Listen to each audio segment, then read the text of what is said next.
ಮತ್ತು URW ಕಾರ್ಯಕರ್ತರ ಜಿಲ್ಲಾ ಒಕ್ಕೂಟರಾಗಿ ನಮ್ಮ ರಾಜ್ಯ ಒಕ್ಕೂಟದ ಸೂಚನೆ ಮೇರೆಗೆ ವಿವಿಧ ಬೇಡಿಕೆಗಳ ಬೇಡಿಕೆಗಳು ಕಳೆದ 17 ವರ್ಷಗಳಿಂದ ಸೇವೆ ಸಲ್ಲಿಸುತ್ತಿರುವ ದೇಶ ಗ್ರಾಮೀಣ ನಗರ ಪುನರ್ವಸತಿ MRW, URW ಕಾರ್ಯಕರ್ತರ ಸೇವೆಯನ್ನು ಕಾಯಂಗೊಳಿಸಬೇಕು.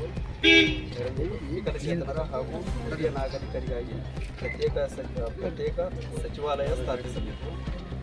ಮೂರನೆಯದು 17 ವರ್ಷಗಳಿಂದ ಸೇವೆ ಸಲ್ಲಿಸುತ್ತಿರುವ MRW, URW ಹುದ್ದೆಗಳ ಕನಿಷ್ಠ ವೇತನಕ್ಕೆ ಒಳಪಡಿಸಬೇಕು. ನಾಲ್ಕನೇದು MRW, URW ರವರಿಗೆ ಸೇವಾ ಭದ್ರತೆ ಕಲ್ಪಿಸಬೇಕು. ವಿಕಲಚೇತನರಿಗಾಗಿ ಪ್ರತ್ಯೇಕ ಅಭಿವೃದ್ಧಿ ನಿಗಮ ರಚಿಸಬೇಕು. ಸರ್ಕಾರದ ವಿವಿಧ ಹಂತಗಳಲ್ಲಿ ಕಾರ್ಯಕರ್ತರ ಕಡತಗಳ ಬಾಕಿ ಇದ್ದು ಅವುಗಳು ನಿವೃತ್ತಿ ಹಿಡಿಗಂಟು ಹೊಸ ತಾಲೂಕುಗಳಿಗೆ MRW ನೇಮಕ ಗ್ರಾಮೀಣ ಪುನರ್ವಸತಿ ಯೋಜನೆ ಮಾರ್ಗಸೂಚಿ ತಿದ್ದುಪಡಿ ಕಡತಗಳನ್ನು ಈ ಕೂಡಲೇ ಅನುಷ್ಠಾನಗೊಳಿಸಿ ಅನುಕೂಲ ಮಾಡಿಕೊಡಬೇಕು.